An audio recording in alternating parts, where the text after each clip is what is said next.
అంటే యుద్ధానికి, రిసెషన్‌కి సంబంధం ఏంటండి? బట్ ఉంటుందని చెప్పేసి ఆర్థిక ఉంటదండి. శాస్త్రవేత్తలు ఉంటదండి. ఉంటది. అసలు అందులో డౌట్ ఏమి లేదు. యాక్చువల్‌గా ఏంటంటే అన్‌ఫార్చునేట్‌గా ఏదో పుండు మీద కారం చల్లడం ఏదో సామెత ఉంది. అది చూడండి. మనకి ఆల్రెడీ మునిగే నక్క మీద ఏదో మూలిగే అన్నట్టుగా రకమైన తాటికాయ పడ్డట్టు. పడ్డట్టు హ్మ్.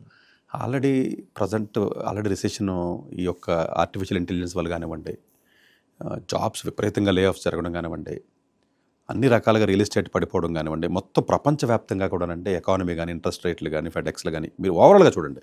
హ్మ్. ప్రపంచవ్యాప్తంగా చాలా ఇబ్బందికరమైన గ్లోబల్ పరిస్థితులు, పర్స్పెక్టివ్‌లో. గ్లోబల్ పర్స్పెక్టివ్లో ప్రపంచవ్యాప్తంగా చాలా ఇబ్బందుల పరిస్థితులు మనం ఎదుర్కొంటున్నటువంటి సందర్భాలను మీరు అబ్జర్వ్ చేసినట్లయితే ఇప్పుడు ఫేస్ చేస్తున్నాం ఆల్రెడీ.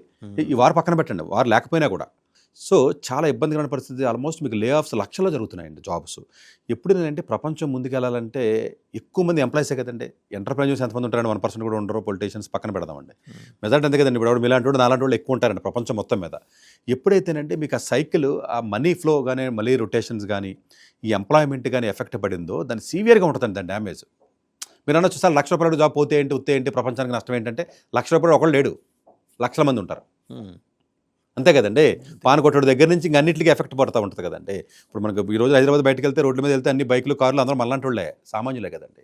సో అందువల్ల ఏంటంటేనంటే ఆల్రెడీ చాలా సివియర్గా ఇబ్బందులు పడుతున్నటువంటి ఇలాంటి తరుణంలో అసలు ఈ వార్స్ రావడం అనేది ఏదైతే ఉంటుందో అసలు అసలు ఇంకెలా వెళ్తుంది? అసలు మామూలుగానే మేము చెప్తున్నాం 2026 చాలా వరస్ట్గా ఉందిరా బాబు, 2027 కూడా చాలా ఇబ్బందికరమైన పరిస్థితులు ఉన్నాయి, అసలు టెక్నాలజీ ఎవరిని ముంచేస్తుందో తెలియదురా బాబు అన్న పరిస్థితిలో ఉండి జాబులు పోతున్నాయి, చాలా టెన్షన్ పడుతున్నారండి పాపం పిల్లలందరూ కూడా. లేకపోతే ఇప్పుడు చాలామంది జాబులు చేసుకునే వాళ్ళు చాలా విపరీతమైనటువంటి ఇబ్బందులు ఉన్నాయి.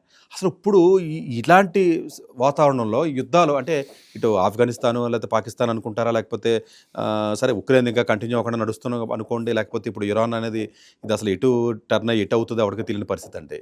సో ఇప్పుడు ఒక ఆయిల్ రేట్లు పెరుగుతాయనో లేకపోతేనేమో వేరే రకమైనటువంటి ఒకటి రెండు ఇబ్బందులు కాదండి, ఇదంతా కూడా అంటే కాస్కేడింగ్ ఎఫెక్ట్ మొత్తం. మొత్తం మీకు ముళ్ళేసేయడం అండి ఇదంతానండి, ఇదంతా ఒకటి కాదండి. సో మొత్తం ట్రేడ్ అన్నీ మారిపోతాయి. అంటే ట్రేడింగ్ సరి మారిపోవడం కానీ, ఎక్స్పోర్ట్స్ నెంబర్ మారిపోద్దండి, ఇంపోర్ట్స్ నెంబర్ మారిపోతుంది. మనం అనుకున్న ఈ నెంబర్స్ ఏవి ఉండవు. అంటే ఏదైతే బడ్జెట్లో ఇప్పుడు ప్రవేశపెట్టారండి, మన ఫర్ ఎగ్జాంపుల్ మనకి రీసెంట్గా బడ్జెట్ సెంట్రల్ గవర్నమెంట్, ఆ బడ్జెట్లో ఉన్న నెంబర్స్ మారిపోతాయి, ఉండవు, నెంబర్స్ ఉండవు.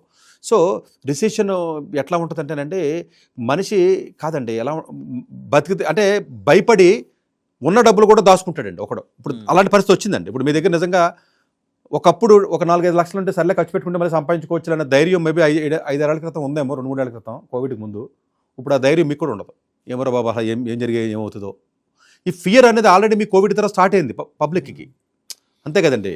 లక్కీగా మన సేవింగ్స్ కంట్రీ కాబట్టి, ప్రపంచంలోనే డబ్బులు సేవ్ చేసుకుని బతికి కంట్రీ మంది, మిగతా వాళ్ళు ఖర్చు పెట్టి కంట్రీ కాబట్టి రిసెషన్స్ వచ్చినా ఏదో తట్టుకుని కనీసం ఏదో ఏదో కూడికి బట్టకి ఏదో భోజనానికి ఇబ్బంది లేకుండా నడుస్తుందండి. చాలా కంట్రీస్ అలా ఉండవు కదండి. బట్ ఈ వారం ఇప్పుడు దుబాయ్లో డైలీ లేబర్ జీతాలు ఇస్తారండి. ఇప్పుడు ఇదే ఇప్పుడు వారు జరుగుతుందండి ఉదాహరణకండి. వీక్లీ పేమెంట్లు కూడా కాదు, డైలీ పేమెంట్స్ ఉంటాయి కదా మన గల్ఫ్లో. దగ్గర 1 కోటి మంది ఉన్నారండి, అందులో ఎక్కువగా లేబర్ ఇంటెన్సివ్గా ఉన్న వాళ్ళు ఉంటారు కదండి.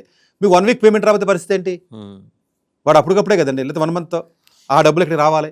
సో ఇప్పుడు ఈ గల్ఫ్ కంట్రీస్ మొత్తాన్ని ఇది వాడు తెలివిగా చుట్టుకుంటా పోతున్నాడు, ముళ్ళు వేసుకుంటా పోతున్నాడు.